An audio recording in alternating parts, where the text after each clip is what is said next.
What constitutes greatness? How do we measure it? Who gets to decide who is deemed great? Who confers greatness on others? Why do we remember some people as great or one of the greats and others not so much? These questions have been on my mind quite a bit lately as I've been, mulling over and discussing on this channel the recent New York Times greatest, quote unquote, greatest living American songwriters list that has been percolating in music circles, conversation around that. And I have the perfect occasion to upend that whole discussion or delve deeper into it because today marks the release of the soundtrack to the Sun Ra documentary, Do the Impossible, on Sundazed Records. I have a link to the album. It's to the album in the show notes, as well as several other Sun Ra releases that I'm planning on touching on as I go through this conversation. Welcome to the 42nd Feedback Deaf live stream, a ongoing conversation about music, culture, meaning, memory, and life. I would urge you to hit the like, subscribe, and notification buttons if you like what I'm laying down, as well as check out the links in the description, including my Substack. There are other Substacks I'm recommending by people I'm probably going to talk about or reference in passing today. I would also urge you, I already said hit the like and subscribe notification buttons. Yeah, you can also support the channel by buying me a coffee or making a donation via Cash App. But do check out the Bandcamp links to a bunch of the Sun Ra releases. Those, I don't think you can go wrong with those. So, as I mentioned, we throw this word great around, or the greats, or greatness, or the best, or the greatest. That term comes up over and over and over and over in music discourse. And typically, I don't care about it. I think it's a foolish thing to try to collectively decide that there are certain people upon whom we tag that term and we all recognize as being sort of, you know, atop this mountain, and everybody else doesn't quite measure up to that. I think that's a silly way to look at music. But then there are some people who come along and I'm like, why wouldn't this person be more in that conversation? And I don't ever really care about that. Like I don't care to convince music critics, or I don't care if the public doesn't admire somebody on the level that I do. I certainly don't care to try to argue a case when I'm speaking to an individual. If they're like, oh, I think so and so is one of the greatest, I don't ever try to like counter that unless I'm being playfully antagonistic, and that's reserved for my closest friends, actually. If I don't know you very well, or or just met you or something, and you start telling me what you think is one of the greatest, or pointing to somebody who you hold in that regard, I am not going to push back on it, even if it's somebody who I think is terrible. But this New York Times discussion and all of the baggage that the New York Times own staff put on it, specifically John Caramanica, who talked about songwriting as like how they were trying to counter this idea of songwriting as just a white guy with a guitar playing rock or pop or folk, which I thought was kind of reviving a dead and buried form of prejudicial looking at music. And the fact that they bend over backwards to put people like Taylor Swift and Jay-Z on that list. And yes, I know it's the greatest living American songwriters, but John Caramanica disparaged Billy Joel, which prompted both Rick Beato and jazz pianist Brad Mehldau and others, a lot, a bunch of people online in music commentary, YouTube, to be like, what are you talking about? And I said on my most recent episode that, I don't really care if Billy Joel is recognized. I consider him one of the greats, whatever that means.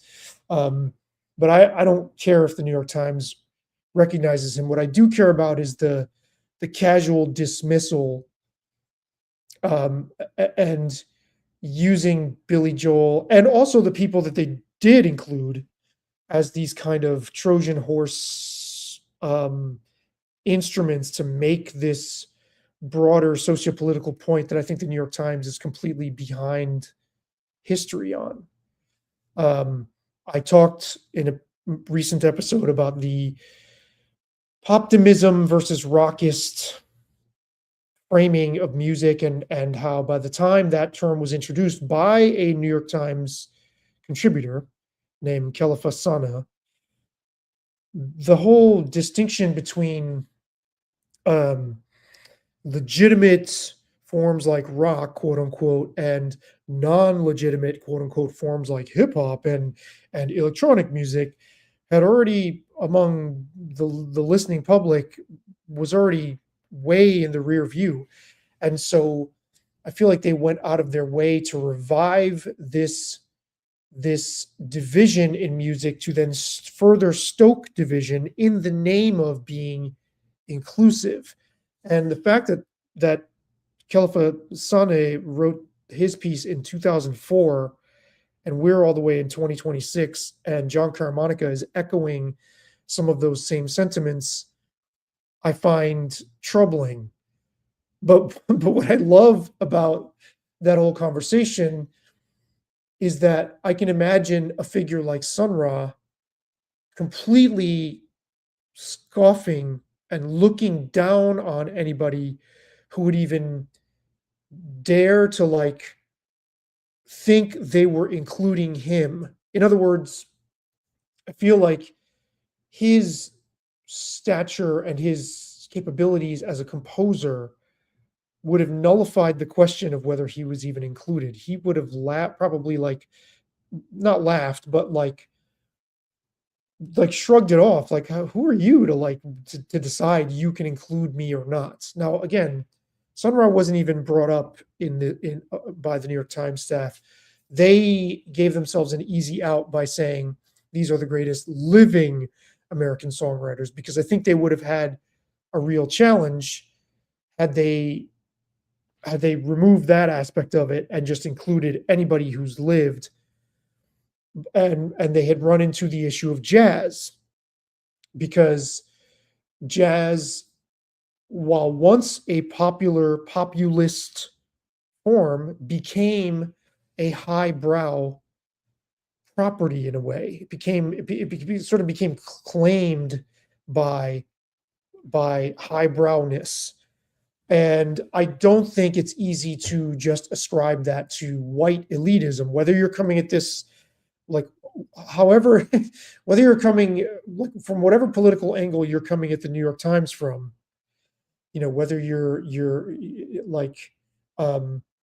however you're processing that, whether you identify as a progressive or someone who challenges progressive pieties, I think the fact that jazz musicians ultimately ensconced themselves in their own form of elitism complicates these discussions. And I think it's a lot of fun and I think it's rewarding to try and peel away at some of these layers. Now, let me just say this at the outset. I would say I've barely scratched the surface on Sun Ra's body of work. But the good news is, I don't think anybody can. Well, I was going to say, so it's difficult for me to encompass what he did in his lifetime and what we continue to to hear about, because I keep getting promos of retrospective Sun Ra compilations and unearthed recordings, like, several times a year. There's like this wealth, this pipeline of Sun Ra recordings, mostly from the labels, or notably from two notable labels, one being Sundazed, put out the documentary soundtrack, and the other one being Strut Records. But there are others, and I don't feel like I can adequately convey in words, nor am I formally versed in jazz enough to capture for the Sun Ra aficionado, or for the hardcore jazz lover, uh, the breadth of his accomplishments. The good news, I would say, is I don't think anybody can, because this is a person who put out so many albums that no one knows how many he put out. There is no official count of the records. That's how prolific he was. that nobody has like an official score. He put a lot of those releases out independently. He didn't always release them with like a thorough accounting of when they were recorded. Sometimes he would put something on side one that was recorded from a totally different time period. This is somebody who had many, many people in his band, or in his orchestra, as he called it, over the decades. And so I think we're all just scratching the surface, even if you're a hardcore fan of his, to try to really digest everything he did is virtually impossible. But that's also what makes it such an important, noble cause, because it's like, you don't look at the ocean and go, oh, it's too big, I'm not going to go in it. You go in it anyway, whether it's, at the beach, sticking your feet in the sand, in the water, just, a couple of inches, or getting on a boat or a raft or whatever, and setting sail. And I would urge you, regardless of what you think your reference point on jazz is, you might be somebody who's like, oh, I don't like that stuff. I don't care where you are in terms of your tastes. I would urge you to at least try to listen to something of Sun Ra's work. Now, the flip side of me not being terribly familiar is that I hold him in about as like high esteem as I could possibly hold a musical figure. In fact, I don't know that there is another musical figure that I feel the same level of like visceral respect for, in terms of his abilities. Like I like, even mentioning his music makes the hair on the back of my neck tingle. It gives me goosebumps on the back of my neck.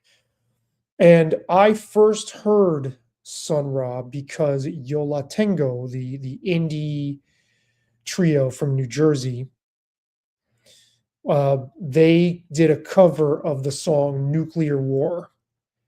And so that was in the early, I heard that in the early 2000s when I was first starting out as a music journalist.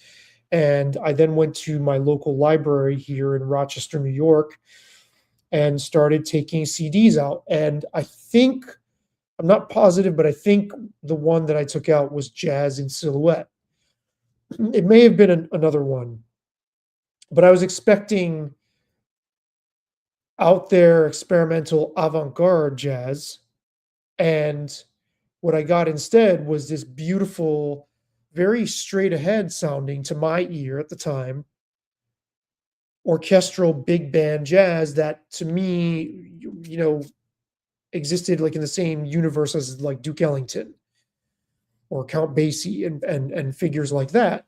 And I was like, whoa, I didn't know there was this much. I didn't know he had covered this much ground, or that he had started Sun Ra in a more traditional place.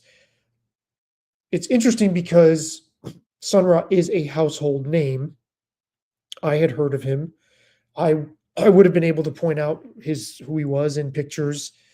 I don't know quite how that happened, but I mean, I think even as a teenager, I would have been able to say, "Oh yeah, that's Sun Ra," but didn't know any of his music.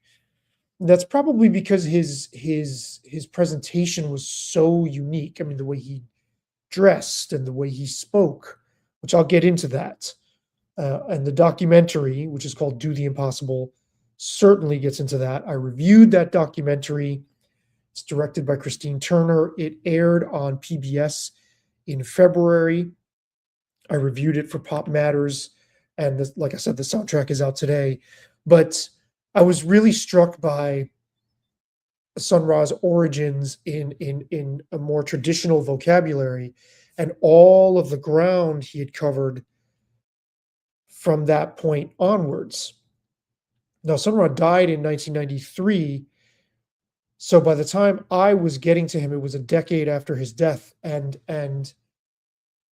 there was just, again, so much ground that he had covered, and I wasn't quite aware of this at the time, but over the years, I've dabbled, stuck my toe in the water in the proverbial ocean here and there, and then I watched the documentary, which really blew the doors open on my curiosity and really affirmed what I had intuitively felt all along, which was that this was a giant of American music, just music generally. This is like we should regard him as one of the towering figures in music composition, and if you want to say just relegate him to jazz, sure, we'll do that. And the way it's interesting because he's a household name, but he's sort of like a cult figure household name.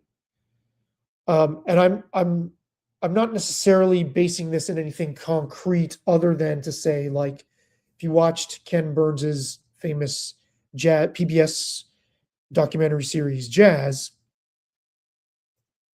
Burns spends a ton of time on Coltrane, Miles Davis, Thelonious Monk, Charles Mingus, Sonny Rollins, like those figures. And again, I'm just pointing to one source, but I think Ken Burns is a good barometer of like how jazz is understood by sort of normie, everyday people who don't consider themselves aficionado or don't know the music well enough to delve deeper past, the people who are so big and so well known that they are known still to this day. And I was watching this documentary and I'm like, you could argue Sun Ra accomplished more than any of those people. Certainly in the reach, like how much ground he covered, and then also what struck me was he played a lot of like way out there noisy avant-garde music. Like I have like many tabs open here. I'm looking at like 20 different YouTube tabs that I want to share some of them with you. He would do these like synth or Moog solos that just sounded like total noise. And then in like, a breath right after that, lead a band through this beautiful, serene composition that, he would be conducting like a traditional band leader. And while I was watching the documentary, which I'll show you the trailer of, just hit me like the elegance of his music and how he could still capture that even as you get into the 70s, 80s, and early 90s, where he's doing all this skronking, noisy stuff. He could dial back the clock as if it was like 1945 again. And I don't know that any of the other giants of jazz could do that. I don't know that they could time travel in the same performance the same way Sun Ra did. I also don't think, yeah, you could argue Charles Mingus with some of his more theatrical productions, but did any of them incorporate choreography, dance, fashion? Sun Ra is seen as the progenitor of what's called Afrofuturism. So there was this whole vibe of like sci-fi Afrocentric um, reaching out into the cosmos with Sun Ra that he took very seriously, and he actually took literally, or he presented it very literally. He said, and for decades, from pretty much his entire time in the public eye, he said he was a being from another world, another dimension, that he was an extraterrestrial, basically, come to Earth to help us with his music, to get us off the path of self-destruction. And so there's this real sense of like, wow, this, he was on a different trip. Like he was bringing you into his universe with sound. So before I say any more, let me actually play you something. I'll play you the trailer from the documentary. It'll take me a second to cue it up here, but okay. Let's see. Sun Ra, do the impossible. Yeah, let's see. Let's start here, and let's go. Yeah, let's play the trailer. Actually, this is the wrong one. This is not a trailer. That's just a little bit of sound. It's like a little bit of a sound spoken word, little montage there that doesn't really convey. Oh boy, oh boy, oh boy. I should have had this queued up, but okay, here we go. Official trailer. All right. I believe that it is genuinely a mischaracterization to speak of one Sun Ra, right? At any given time, there was a whole bunch more.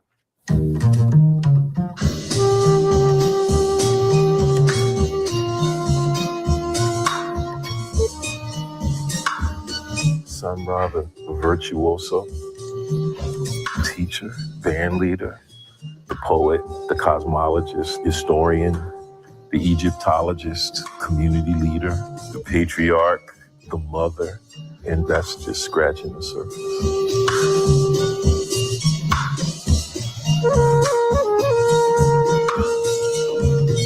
He was pretty fearless. And it would take a lot as a Black man to do all the things he did with so much sovereignty, with no examples of anyone like him in existence at all. I think of Sun Ra as one of the great visionaries of the 20th century. He's someone who made his life into a work of art. Every moment of his life feels like a performance and a provocation and a prophetic statement. You think you know where things stand. You think you know what the issues are. And then someone comes in who changes the frame of reference entirely. Sun Ra is a pioneer in Afrofuturism. He influenced mainstream cats, he influenced underground cats, everybody. His influence is just that vast. And he was making music for the future. Sun Ra thought that if he could reorder our way of thinking through sound, he could prepare us for a different world. That was his goal, right? A different world.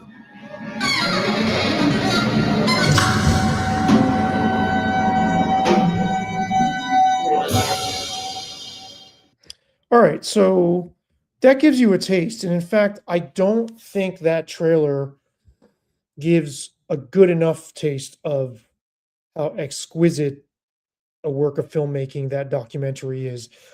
I do have some reservations about the documentary that I'll get into. However, I will read you my review. I absolutely loved it overall. And I'll read you the review, or from the review that I wrote for Pop Matters in February. So, Sun Ra, do the impossible, achieves the seemingly impossible. And I will get that queued up. Okay, so in its gorgeous embroidery of color, sound, and thoughtful reflection, Sun Ra documentary, Do the Impossible, achieves the seemingly impossible. Okay. During one of the many sumptuous montage sequences in the new PBS documentary, Sun Ra, Do the Impossible, the late jazz icon's voice hisses hisses, "I am strange. My mind is tinted with the colors of madness." That's a horrible impression of Sun Ra's delivery there. But taken from I Am Strange, an obscure 1952 recording that didn't see release until 2009, later issued as part of a 2016 box set, Sun Ra's monologue crackles with a frantic quality he didn't often reveal to the public. I Am Strange captures Ra as if he were fending off the flames of the madness he describes. As if he were fending off the flames of the madness he describes. His voice grows resolute as he asserts the determination of his love as a bulwark against hate. Still, the unease lingers. For a fleeting moment, one gets the sense that Sun Ra's inner conflict could shatter his outer persona and reveal the vulnerable human being buried somewhere behind the facade. With Do the Impossible, which airs on PBS, blah blah blah blah blah, as part of the network's long-running American Masters series, director Christine Turner both honors and peels away at Sun Ra's outward presentation. This is no small feat. For decades leading up to his death in 1993, Sun Ra spoke most often on record, on camera, in college lecture halls, in a coolly detached monotone. He was, as even casual observers know, fond of dropping gems like, "All that planet Earth produces is the dead bodies of humanity." These types of pithy statements rained down from Sun Ra's mind like petals from a cherry blossom tree in full bloom. His assertions about humanity's precarious place in the cosmos were made all the more stark and provocative by his inimitable deadpan. At times, Ra, born Herman Blount, came across as if he was mocking us. And why not? After all, this was someone who claimed to look down on our planet from higher realms of consciousness, steadily wagging his finger at our species' wanton appetite for destruction. In that regard, much of what Sun Ra offers in Do the Impossible repeats themes he has voiced in previous documentaries, such as A Joyful Noise from 1980, Brother from Another Planet from 2005, and the feature film Space is the Place from 1974. To her credit, however, Turner straddles the boundary between the man and the galactic scale myth he spoke into existence. Fortunately, Turner is no stranger to outsized personalities. In her 2023 short documentary Janae Bridges Unamplified, Turner did a similar balancing act. Film, also a contribution to American Masters, the sheer sonic boom of Bridges' voice provides a counterpoint to Turner's portrayal of her as a living, breathing, even down-to-earth person. Alas, bringing Sun Ra down to earth proved a much trickier challenge. Thankfully, Turner's up to the task. Where previous filmmakers fell for the temptation to play up Sun Ra's unabashedly oddball nature, Turner opts for a more measured approach. Mere seconds into the film, Ra plays a solo piano improvisation of astonishing elegance in a Venice concert hall. At that moment, before the film's narrative arc is underway, it becomes clear that there is more to say. About this enigmatic figure than simply that he was strange, more than even the things he told us himself.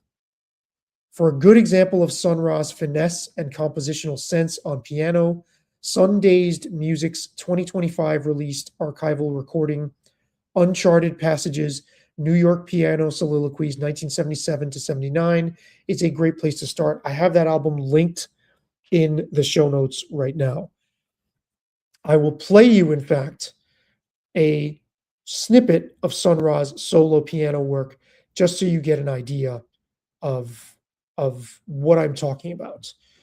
So I'm going to cue this up. It's not the best quality YouTube clip. But I think it does get the point across. So let's see. Oh boy. Okay, here we go.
So you get the picture. I faded it out there and kind of cut that off prematurely, but you get the picture. In, I believe it's the documentary, he explains, Sun Ra, that he would offer daily improvisations to the creator, because he was like, we're asking the creator for so much all the time. How often do we offer something back to the creator? And that sense of I was going to say reverence, but that's not really the word I'm looking for. That sense of of being mindful enough and appreciative enough of just the fact that the universe exists to offer beauty, the same way maybe a bird would just sing and offer of its own voice as part of the workings of nature. I just think is so beautiful, and underscored by the fact that the music itself that he would do in that format is so beautiful. And I want to give you a quick sense of contrast for the like the other type of stuff that you might see him do if you had seen him live. Here is a clip of Sun Ra and his band on the show Night Music, which was a short-lived late-night talk show based in New York that was hosted by the jazz musician David Sanborn and Jules Holland.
So that gives you a sense of like how, again, the elegance in the music. This is what comes across to me so much about his music, how compelling it is.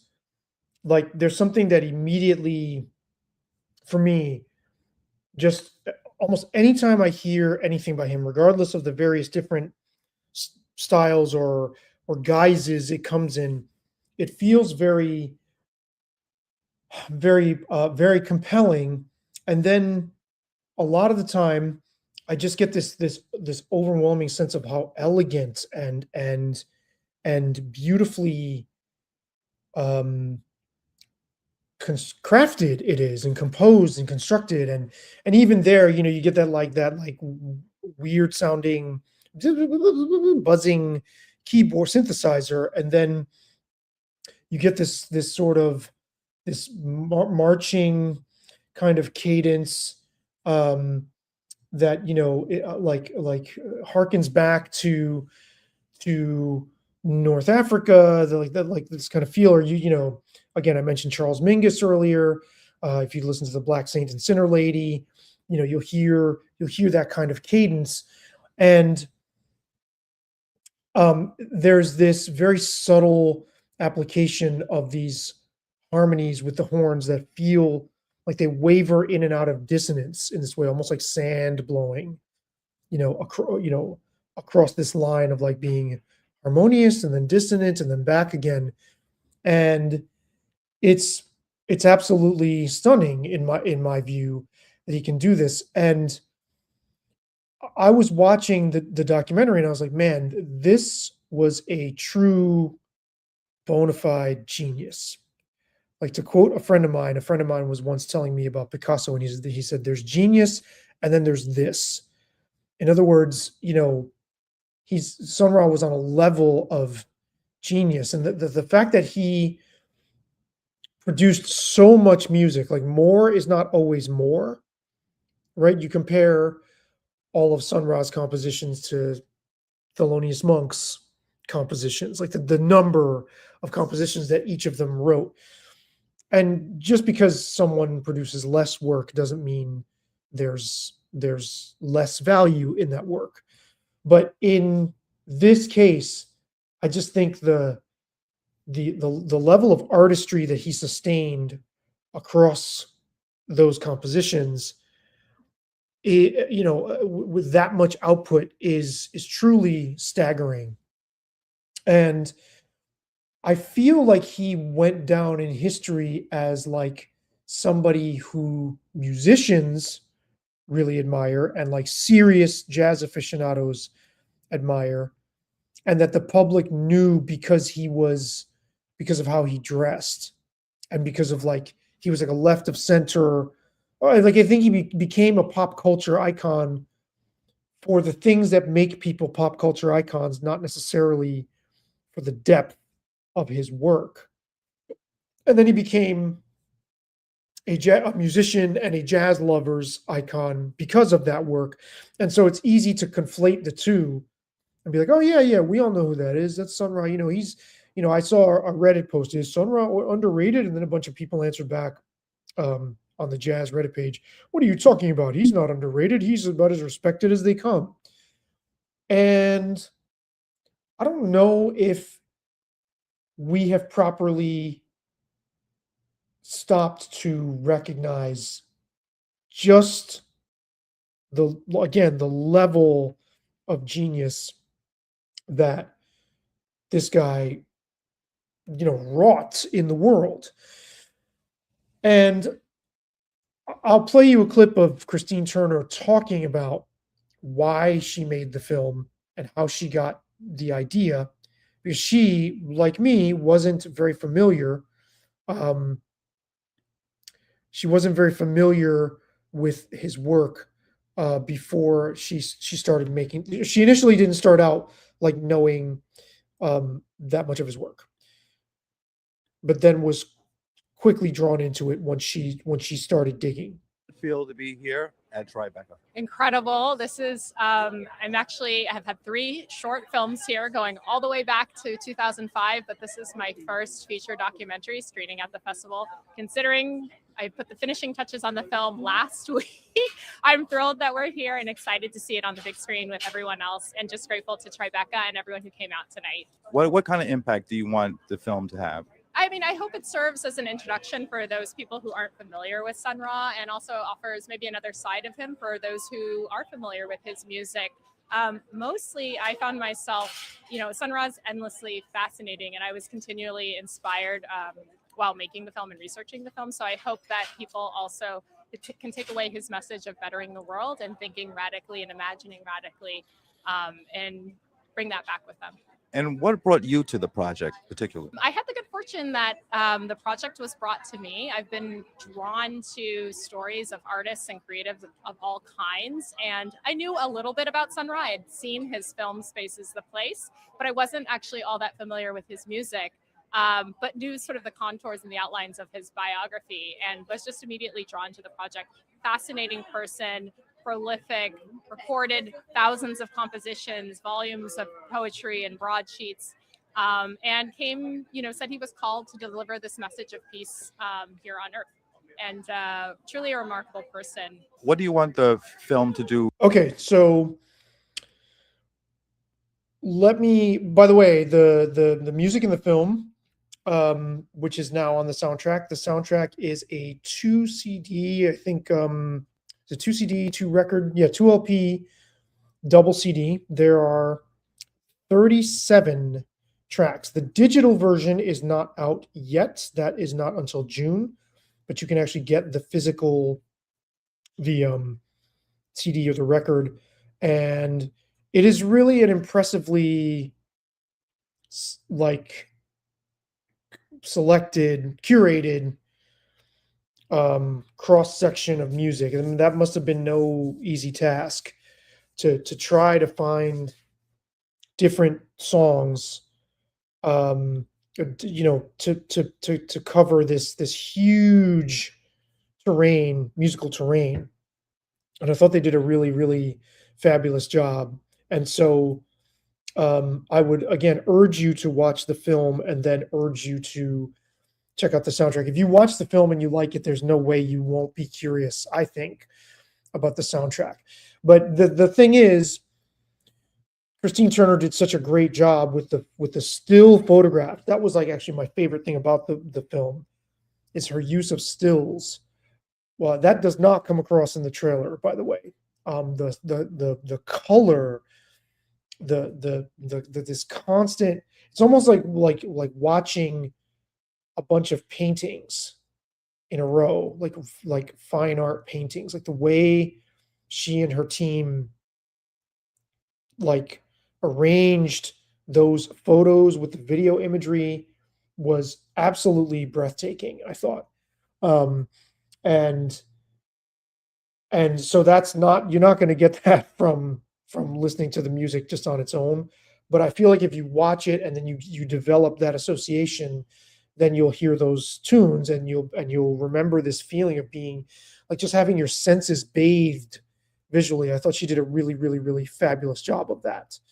So let me keep reading from my review, which starts to touch on some reservations I have about the film, and then I'll get into those.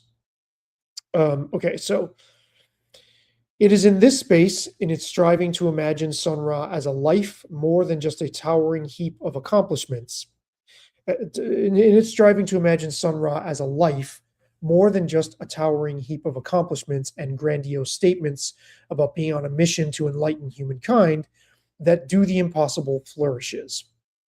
Several former members of Sun Ra's orchestra speak bluntly about how they were paid meager wages. More than one of them likens Ra's all-consuming demand for devotion to his creative mission to being in a cult. Two former band members hint at, but don't elaborate on, the idea that Sun Ra may have been gay. That Sun Ra's personal life remained impenetrable in his lifetime means we'll never be able to solve the mystery of who he actually was. Still, Do the impossible is no less enjoyable for trying. Of course, the accomplishments occupy center stage for much of the film's 80-minute runtime. Let me read that again. Of course, the accomplishments occupy center stage for much of the film's 80-minute runtime.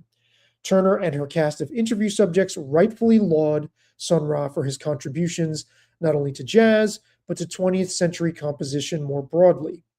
Orchestra members like Cheryl Banks Smith, Ahmed Abdullah, and Marshall Allen, as well as musicians like DJ Spooky and King Britt, and cultural commentators like Harmony Holiday and Louis Chudsuke all weigh in. Harmony Holiday's Substack is linked in the show notes, by the way. I would urge you to check that out. Oddly, none of Turner's interviewees says what this film gradually reveals as undeniable: that if history has recorded Duke Ellington, Louis Armstrong, Charlie Parker, Thelonious Monk, Miles Davis, John Coltrane, and Charles Mingus as the all-time giants of the genre, Sun Ra actually surpassed them in several respects. For starters, there's the dizzying volume of his output. Then there's the utter sophistication of his compositional approach, a standard he maintained even when belting out seemingly incomprehensible noise solos on a Moog synth. Next, and this is where Do the Impossible arguably outshines previous documentaries, Sun Ra's range across the entire pantheon of jazz can't be overstated. It doesn't have to be stated outright because Turner's choice of performance footage says it all. Sun Ra could lead large, orchestra-sized ensembles to switch on a dime between avant-garde expressionism and traditional 1920s-styled swing with impeccable agility and grace. Can we say that about any of the other most iconic figures in jazz history? Early in the film, Sun Ra says, "My music concerns the cosmos and the greater universe. It also concerns the myth of things in opposition to the reality of things. At points, Turner and her cast fall too easily for the myth. No one, for instance, brings up the question of whether Sun Ra's commitment to his identity as an extraterrestrial being could have resulted from trauma or some other sort of psychological break." Likewise, well, let's start. I'll start there because I think that's important. I should also give some background that, I am by no means I'm by no means heavily steeped in jazz, but over the years, of starting to stick my toe in the water from like the early 90s onwards, I've covered more ground and learned to, or developed a sense. I've sort of gotten my bearings in the music, and along the way, because we have a really awesome independent jazz music store here in Rochester named the Bop Shop, which puts on shows regularly. I've gotten to see many jazz artists who are not super well known, who play more towards the avant-garde experimental side of things. And then we also have the Eastman School of Music here. It's a world-renowned music conservatory. And a lot of those students end up playing avant-garde styles, whether they be jazz or new music or what have you.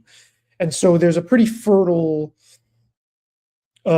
stream of exposure that you can have if you live here. And I've taken advantage of that. And what I've often found interesting or important to point out is that I am not averse to chaotic, noisy, or even abrasive music. But in order for it to fall into place, there has to be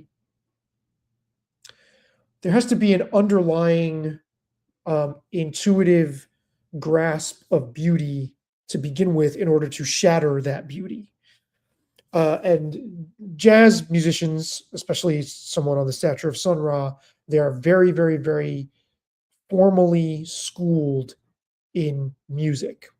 I think my hard drive might be slowing down here, but they are formally schooled in music. And so when someone like Sun Ra or Pharaoh Sanders or Ornette Coleman, et cetera, Cecil Taylor, when they start making sounds, or certainly Miles Davis, when they start making sounds that seem as if they have no grounding in musicality, it often couldn't be further from the truth. You get this in later Coltrane quartet music, where they go more and more and more and more out.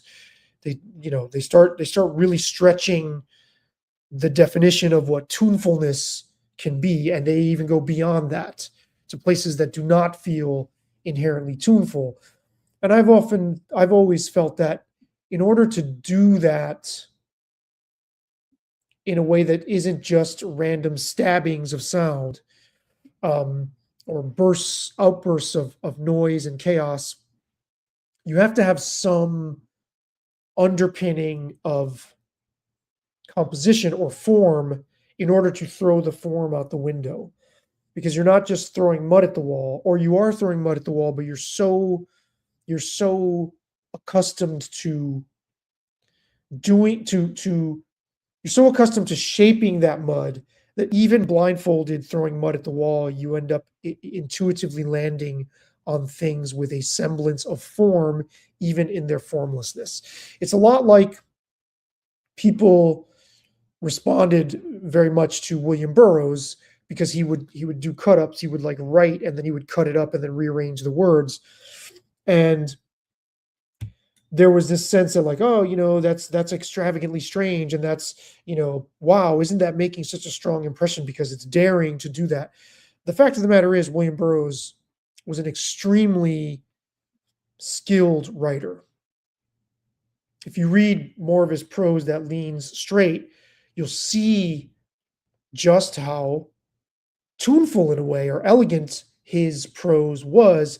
And so he was able to depart from that and cut it up and twist it and turn it inside out and have it still land in a place where there was some semblance or some shadow, some remnant of form that kind of belies the exterior chaos of it. And I think that's what you get when you get into the music of Sun Ra. You're getting chaos from a musical mind that can really convey form and beauty on a level that few could ever match. So let's see. I'm going to keep reading from this. Okay, actually, that reminds me. So the message of his music, which we've heard about quite a bit here. I'm going to close some of these tabs too, because Sun Ra, again, lived his life as if he had literally been sent to this world to help us in sound. And Christine Turner mentioned this in the clip I just showed. What's funny is I actually don't think that comes across very convincingly in the music. Not in terms of what is actually said. He perpetually kept going back to this idea that I'm here to help you. The world is not ready for my music. I'm getting the world ready for my music.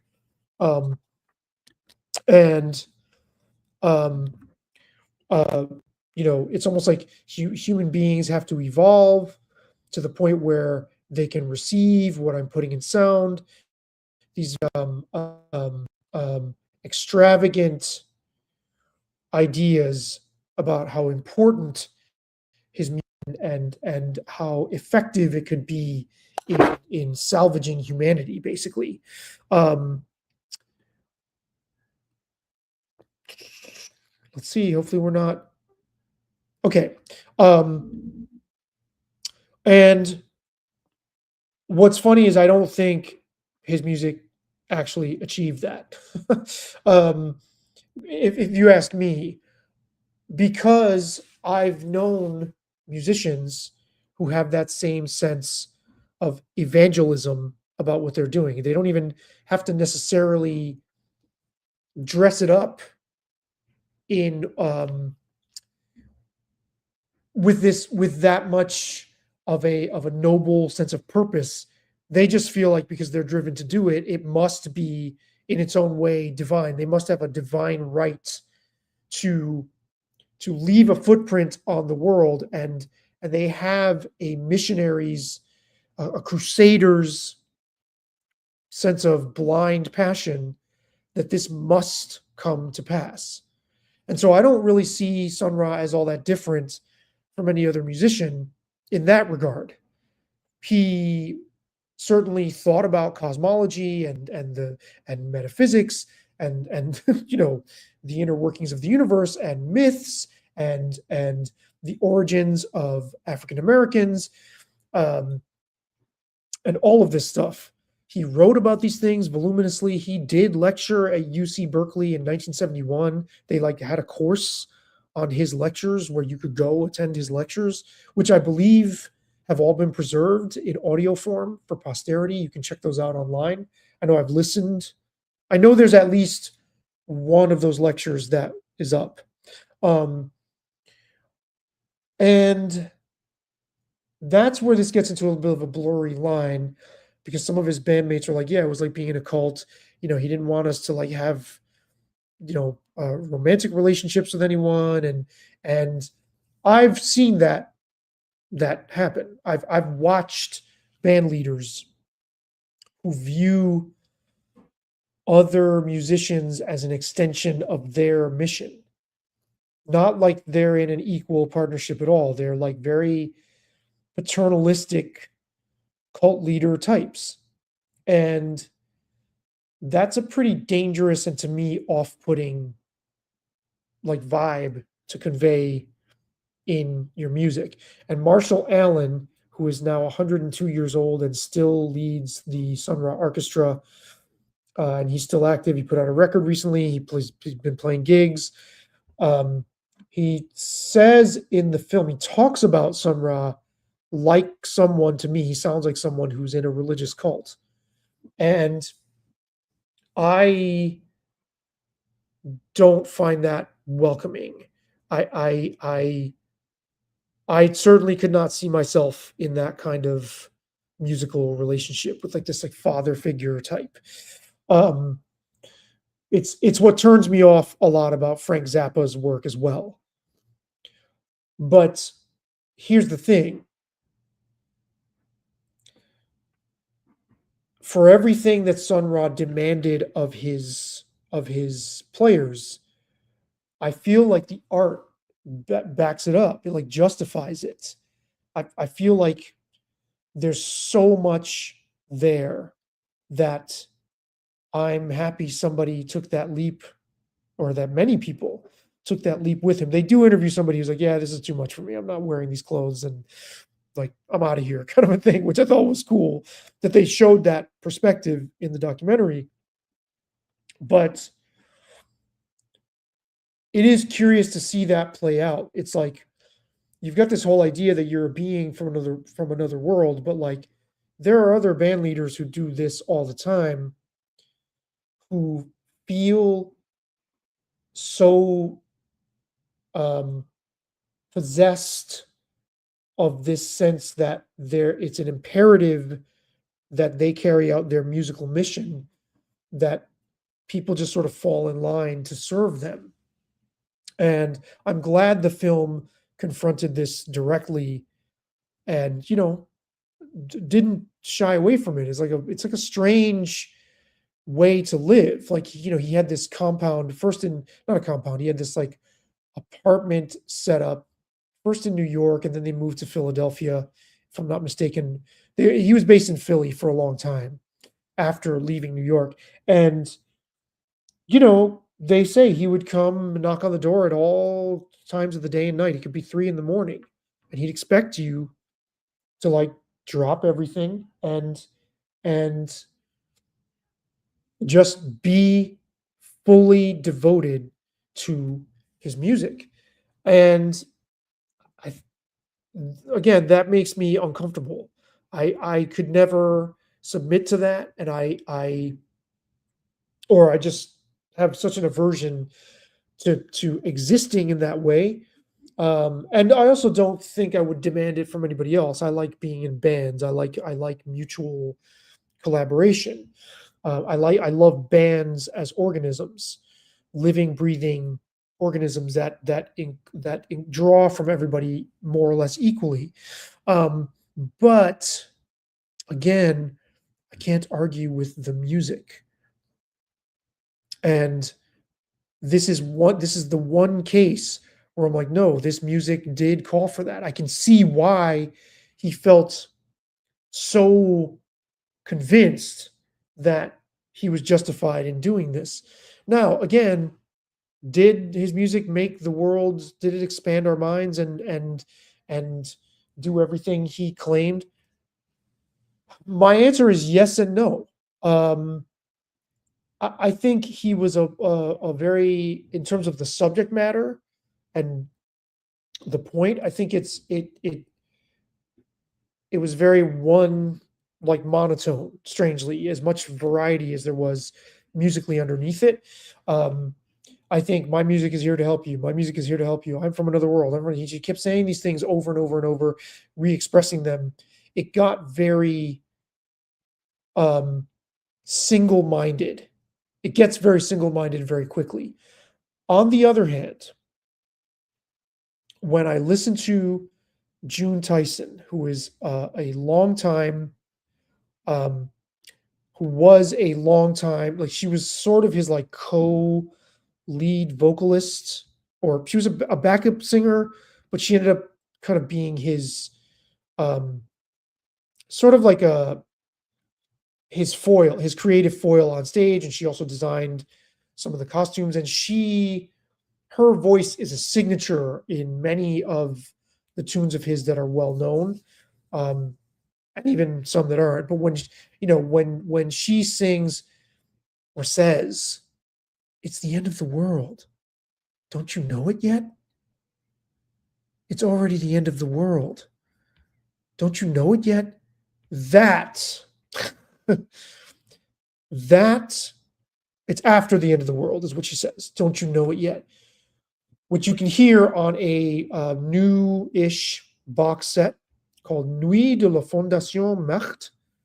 It is a live box set. It's a 4 CD box set from a 1970 concert.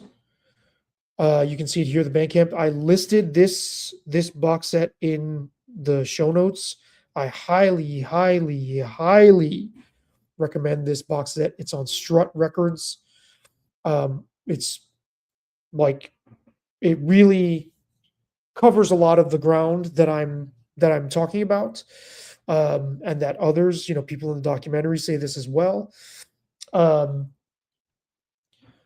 When June Tyson says that, it does make my hair stand up. There is a sense of apocalypse in the truest sense of the word, of a revealing of some other knowledge or awareness seeping into our world from another one through this portal of his music. So while I think Sun Ra was relentless and maybe overly so in expressing this one idea over and over and over, I think there are times when it is so artfully rendered that it does connect with me on like a nonverbal level. And regardless, the music itself, like I said, just about everything I've heard by Sun Ra, it makes the hairs on the back of my neck stand up, and it feels like art being made on such a high level that I can't help but respond.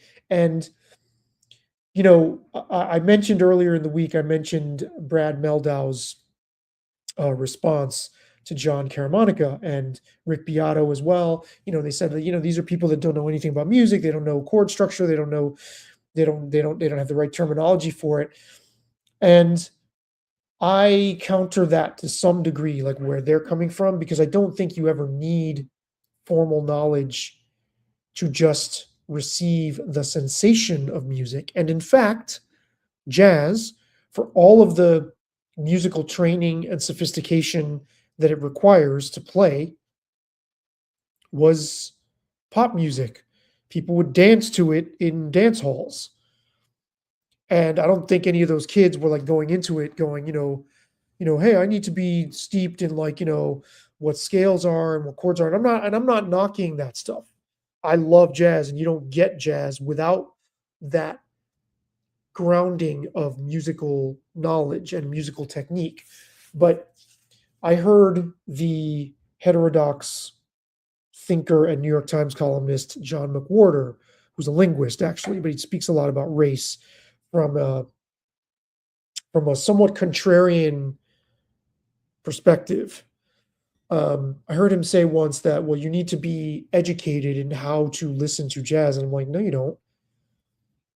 All you need to do is steep yourself in it, and eventually the sensations will start to carve out pathways in your awareness, and you'll start to get a feel for what the music is. Now, I mean, you could almost argue we're saying the same thing, because if you aren't exposed to jazz, it can sound, and probably does, very foreign, very it might take a while to be able to fully process it. But I think it's interesting that jazz fell out of pop culture. It was relegated to the margins, but I wonder whether it relegated itself, as musicians like Miles Davis and John Coltrane and Pharoah Sanders, as I mentioned, were starting to create more and more and more challenging music. If they almost got a sense of satisfaction from alienating the public with making music that was more and more and more abstract and angular and in a lot of ways intentionally difficult to digest. Eric Dolphy also, they might have argued, and maybe Ornette Coleman would have argued, no, I'm not making difficult music at all. Actually, what's his name? Charlie Hayden said this in Ken Burns's documentary. We wanted people to like our music. We weren't trying to go over anybody's heads. But I wonder whether the musicians themselves pulled jazz away from the masses. And so now you get these discussions from jazz critics and musicians like Ethan Iverson from the band The Bad Plus, formerly of the band The Bad Plus. He has a Substack that's super entertaining, which I've linked in the show notes. You get people talking about it in this very highbrow, like the language of discussing it is almost as arcane as the music itself. And I wonder whether that doesn't hurt the music. And this is where I think Sun Ra comes in, because you can watch performances and go, oh, yeah, he was doing a lot of experimental stuff. The people I knew who liked him were like into avant-garde music and noise, and they liked stuff that was challenging to the ear, that was not easy listening. But I wonder whether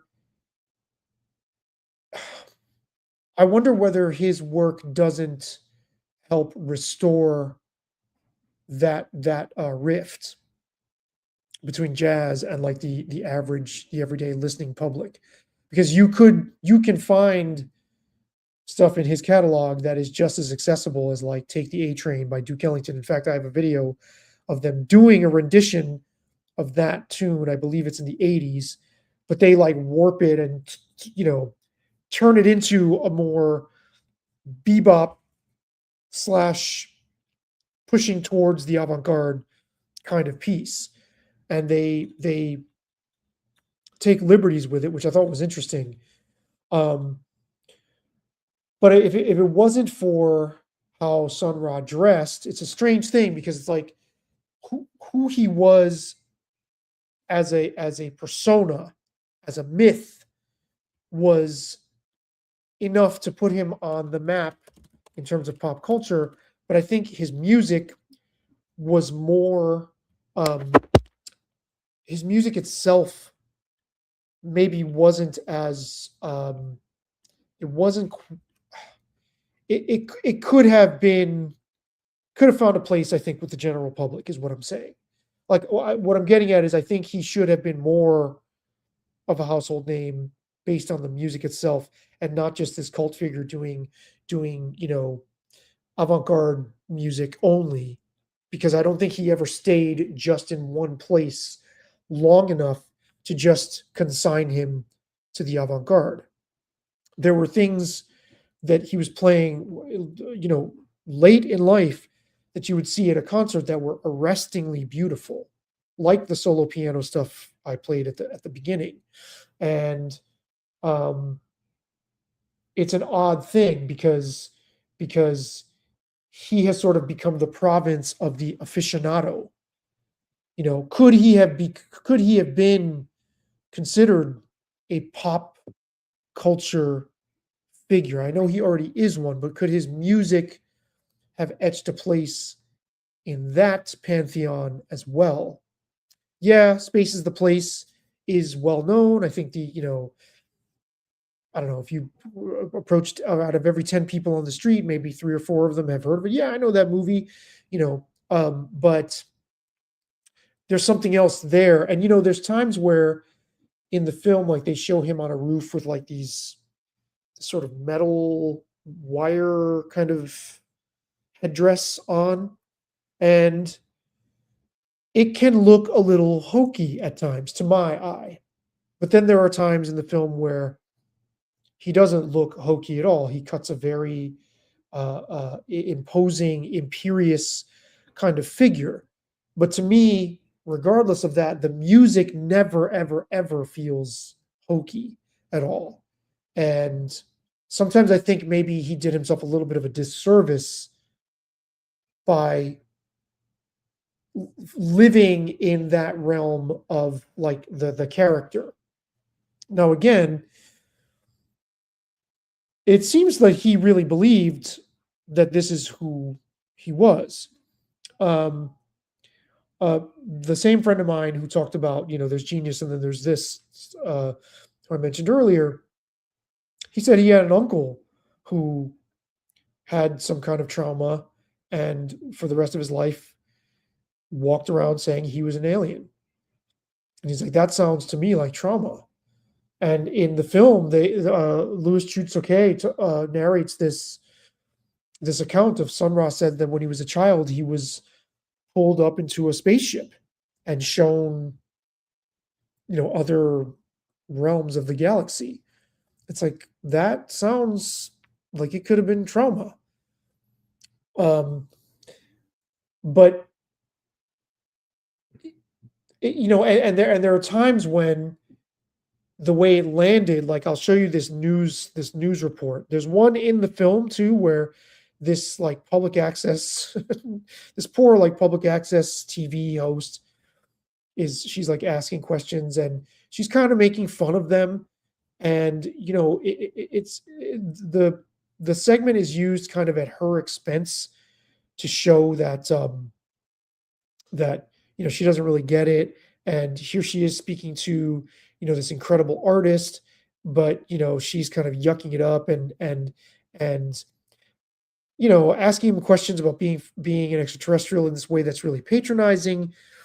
But I mean, I don't know what else people were supposed to do with that, because he like never wavered from this persona. And it's not an easy thing to necessarily take at face value right off the bat. I mean, people are not trained to do that. And I don't think it should be seen as like, well, if somebody kind of giggles or snickers at at what Sun Ra's saying, it doesn't mean that they don't have it in them to appreciate his full artistry. I think there was sometimes, as much as the I'm a being from another world can't be separated from his music, I think there was sometimes a little bit of a mismatch in the way he presented it and in the way it didn't always necessarily serve the music, or it wasn't always like the best gateway for people to see the music in all its glory.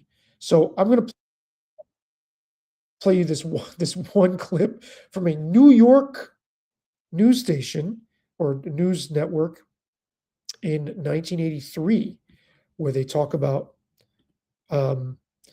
this is great, like the sound of this newscast. Like I remember newscasts sounding like this. So here we go.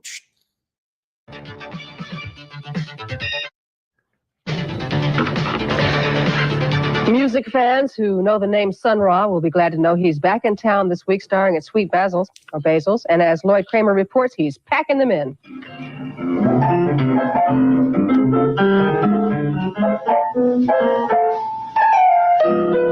I am king of the omniverse, he likes to say. Sun Ra is not exactly shy about his cosmic connections.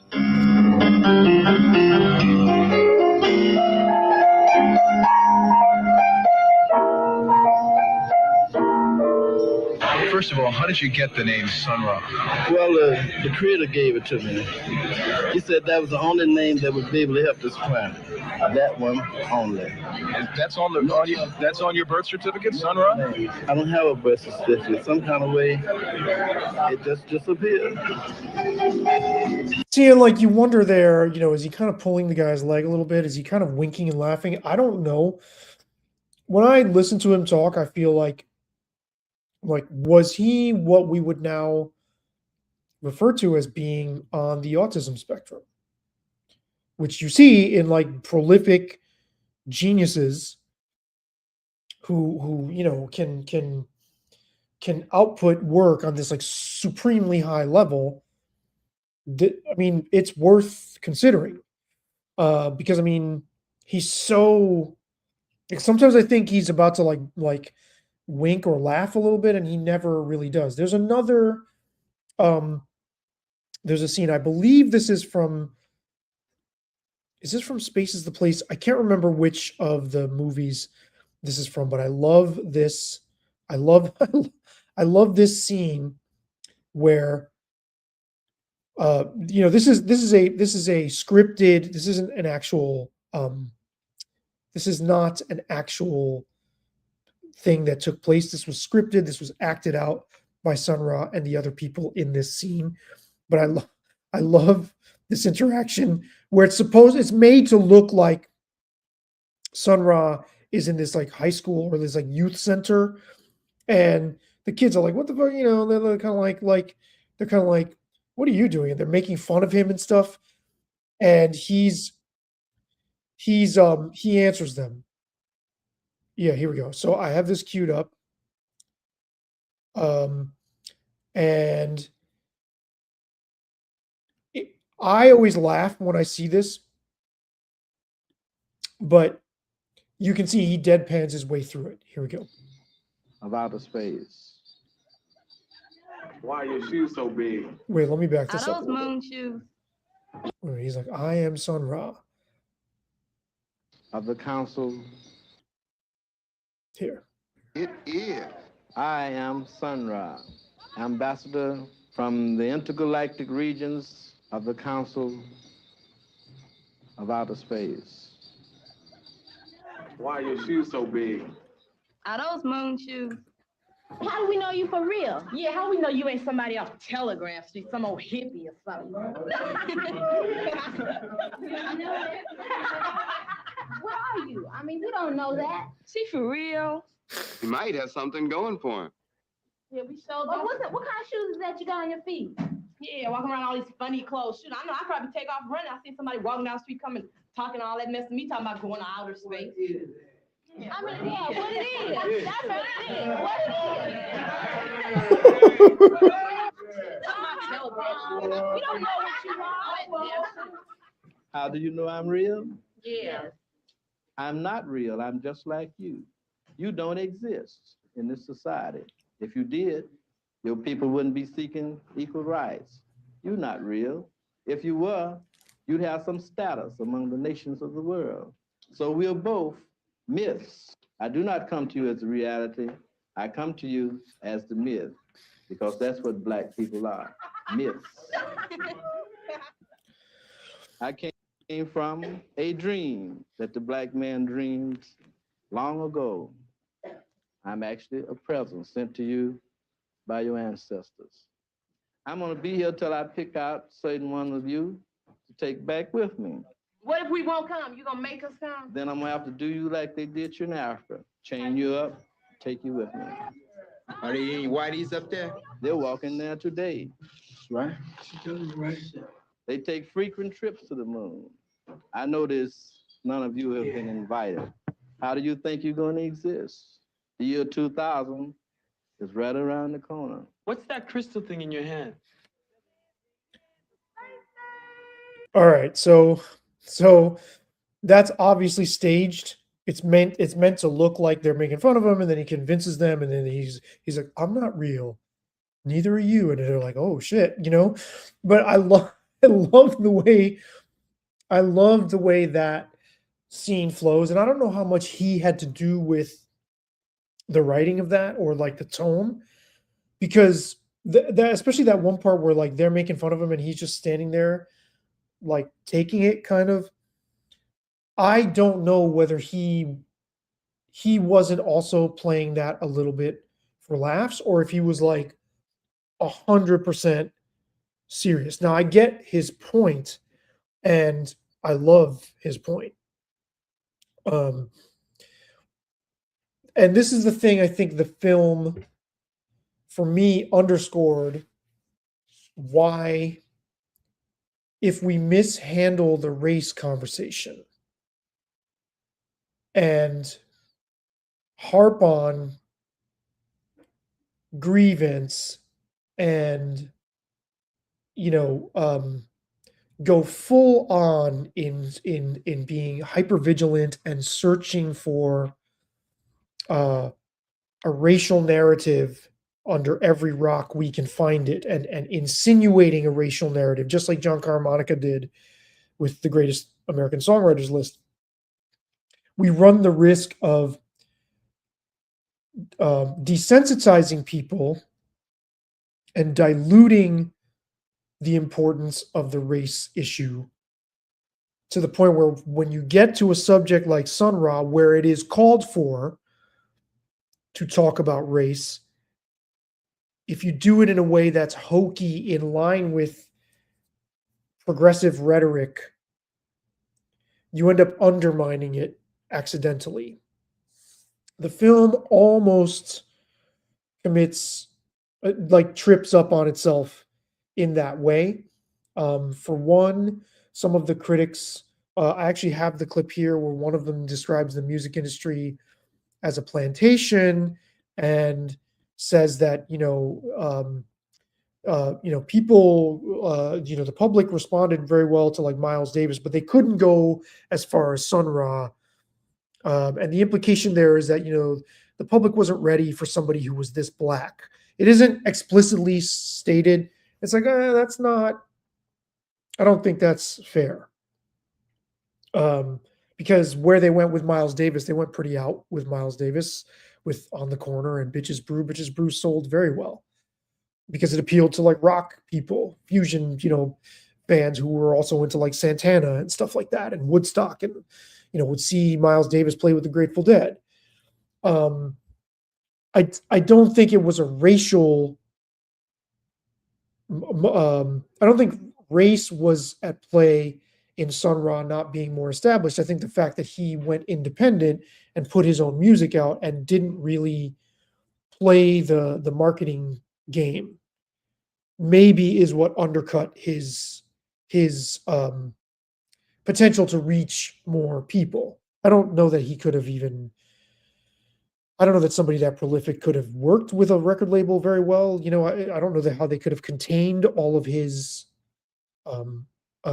creative output, but I feel like the film starts to insinuate race in places where it doesn't belong. But at the same time, here's the thing: you can't talk about Sun Ra without bringing race into the equation.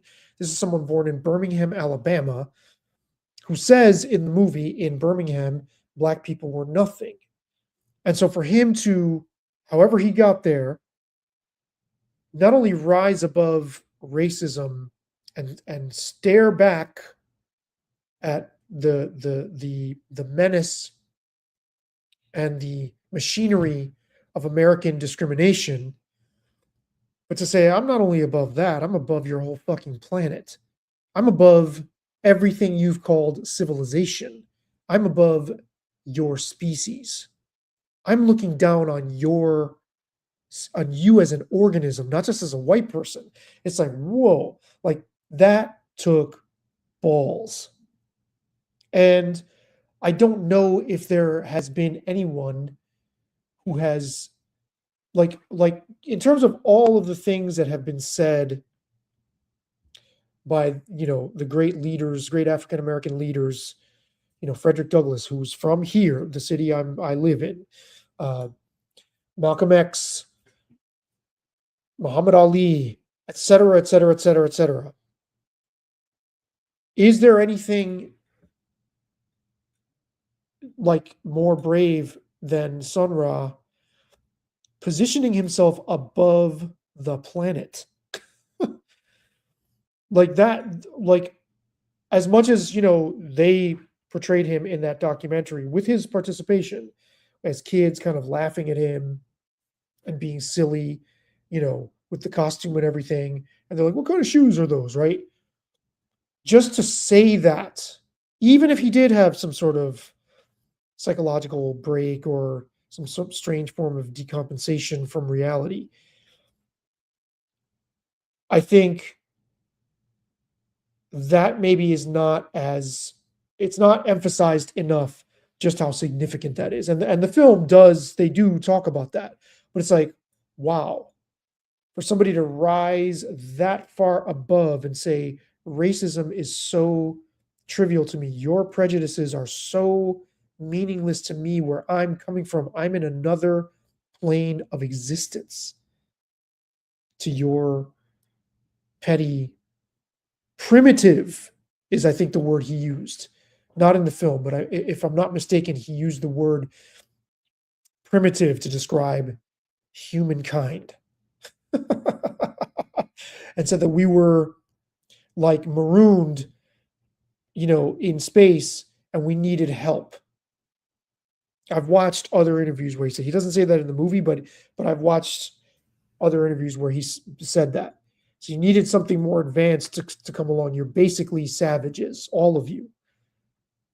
That's a really significant position for someone to take. And yet at the same time, somebody in the film talks about how well read he was. He was always going on, he was writing voluminously about physics and math and science and ancient texts and history and anthropology. I mean, the guy clearly had this very powerful mind. And so I found it interesting that he borrowed from Egyptian lore rather than West African or Central African cosmology. I thought that was a strange choice, and it's funny because people coming from like a proudly kind of racist perspective want to just kind of sum up Africa as just one ball of wax, like yeah, whatever. They don't even care to understand that Africa is thousands of cultures, and it's not the saying Africa is not a country, right? I thought it was strange that somebody so learned, so studious, would then pin African American the lineage of African American mythology and history to Egypt, as opposed to where, you know, the regions and the cultures in Africa that African Americans hail from. I just thought that was a really curious choice. And there's somebody in the film who was in his band who's like, oh, it felt so great to connect to that. Like, you know, we don't have a history, and to realize that we do, because this Sun Ra played in Egypt. And, you know, it was this big deal, obviously. But I just thought, like, well, here's somebody of all people who would understand that you don't just reduce Africa to one thing, like one, it's not one river, right? And I've actually researched, because in my piece, I said that, you know, Egyptians are not what we would consider, quote unquote, black by our current understanding. And when I researched further after my piece was published, you know, I realized there's a really robust debate. Were ancient Egyptians, quote unquote, black? Were they, quote unquote, African versus North African, or were they, you know, were they were they black Africans versus North Africans who are closer to what we would consider Arabs? And I've seen really great arguments either way. And I saw somebody respond and say, actually, they are, he's like, I'm a non-black Egyptian, but I refuse to allow for people to not acknowledge the black component of ancient Egyptian history and civilization, because the Arabs got here several centuries later. I thought, oh, that's an interesting argument. And then there's a counter argument too. But either way, whether it is or it isn't true, it's like, to me, it was a clumsy decision for him to root himself in Egyptian, the Egyptian pantheon of nature and cosmology and deities, etc., etc. The Egyptian cosmological understanding of the universe, when, you know, he could have gone with the Yoruba spiritual, the Yoruba spiritual, what's the word I'm looking for? Cosmology is the word, but it's like a different word for the same thing. The Yoruba spiritual understanding. He could have gone with Iwi or Ewe, I don't know how that's pronounced, or the Congo, Mabundu, the Igbo, the Wolof, Mandinka, any of those choices that are more connected to the lineage of what African Americans brought from the African continent. And I just thought for the film to allow that to go by uncritically was unfortunate. I guess nobody wanted to like face that inconvenient or uncomfortable truth that it's like, you know, was Sun Ra appropriating? was he engaging in an early form of, or his own brand of cultural appropriation? But all of that aside, that music, whether I hear honestly music that's going to save humanity because it's going to open us up to receiving a message that we're too barbaric to understand, I don't really hear that in the music. It doesn't matter. And regardless of whether he was misguided in, you know, setting his sights for Egypt rather than the regions of Africa where African Americans were originate from, none of that matters. The music, regardless, is extremely powerful, and to me, and I'm like, how do you not consider this guy one of the greats? Maybe he is. Like the Reddit debate where there's, of course he is. He's already considered one of the greats. What are you talking about? And again, normally I don't care to lobby for somebody to make a case or to convince. I don't give a damn what music critics decide is great. Or even somebody like Ken Burns. I love that jazz documentary. I don't care how straight ahead it is or how sort of normie it is. I love it. I think PBS has an established approach to making documentaries, largely as a result of Ken Burns, but Christine Turner definitely has her own style, but it's like visually and sonically, it's like walking into a room and your grandmother's making soup, and the aroma just hits your soul. It's like comforting and delicious, and you know it's nutritious and you know it's good for you. And I think they hit one out of the park. In spite of my reservations with this documentary, I would urge you to check the soundtrack out. I would urge you to check out. There's links I have to the Bandcamp pages for the documentary soundtrack, for the box set from the show in 1970, from the solo piano stuff, and to both the Bandcamp pages for Strut and Sundazed. They've been putting out lots and lots of Sun Ra music over the last several years. Check those out. I don't think you can go wrong.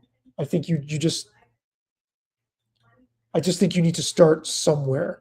I will read to you this passage from another review I wrote for Paste magazine for the reissue of the album Languidity, which is a mix of languid and liquid. And I will read this. The library will be closing in 15 minutes. Okay, so Sun Ra left behind a body of recorded music so vast that it requires an 850-page book to find your way through it. To date, there are well over 100 albums and countless 45 singles, not to mention compilations, many of which were self-released in limited edition small runs. Much like the case of Frank Zappa, the sheer volume of material always begs the question, where does one even start? Hardcore fans of both artists may hit each other over the head debating the answer, but the answer is actually quite simple. Just start somewhere.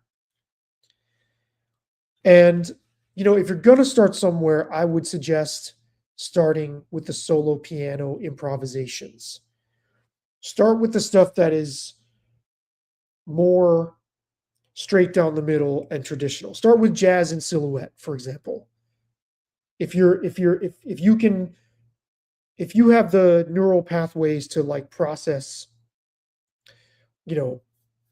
traditional orchestral jazz, big band type stuff, start with that. If you're craving like noisier, more out there, more experimental avant-garde stuff, you will probably know your way around his catalog already. If that's your thing, you probably already know. You can start with like Nuclear War, and there are a number of places you can begin. But for somebody who's looking for an entry point into all of that, I would suggest the solo piano stuff. But I kind of think you can't go wrong with this guy. Even when he was being super noisy and shattering the mold for music, there's a real grace there that I think is undeniable. And this is the thing, when these institutional outlets like the New York Times, they confer importance onto people. Again, I don't need them to, it's no skin off my back if they don't recognize people who I think are the greats. Or in this case, I've just kind of filed him away, even though I'm not an aficionado. I'm like, this is one of the greatest we've ever seen in human civilization. Like, whatever people might say about like Mozart or somebody like that, like he is comparable to that. And I'm not bringing up a white European composer. I don't mean anything by that. I'm just saying like the reverence that people have, or Duke Ellington, Billy Strayhorn, who is also spoken of in reverential terms. I can't see somebody making the argument like the way John Caramanica did against Billy Joel. I can't see somebody making the argument that Sun Ra doesn't belong in the same conversation. My point is not so much that these institutions need to get it right. Because I think in declaring people great or not, I think they're getting it wrong in like steering us all to say, yes, yes, we all agree. These are the greatest. These are the greats. Kind of the same way people debate athletes, which I think is ridiculous in athletics, but at least there's numbers in athletics. With art, it's more nebulous. We can't really get to the truth there, who belongs on that list and who doesn't. But this is the thing, I guess my point is, nobody can decide that for you, or really for us, right? There might be 100 other people who are equally as gifted as Sun Ra that we have never heard of and will never hear.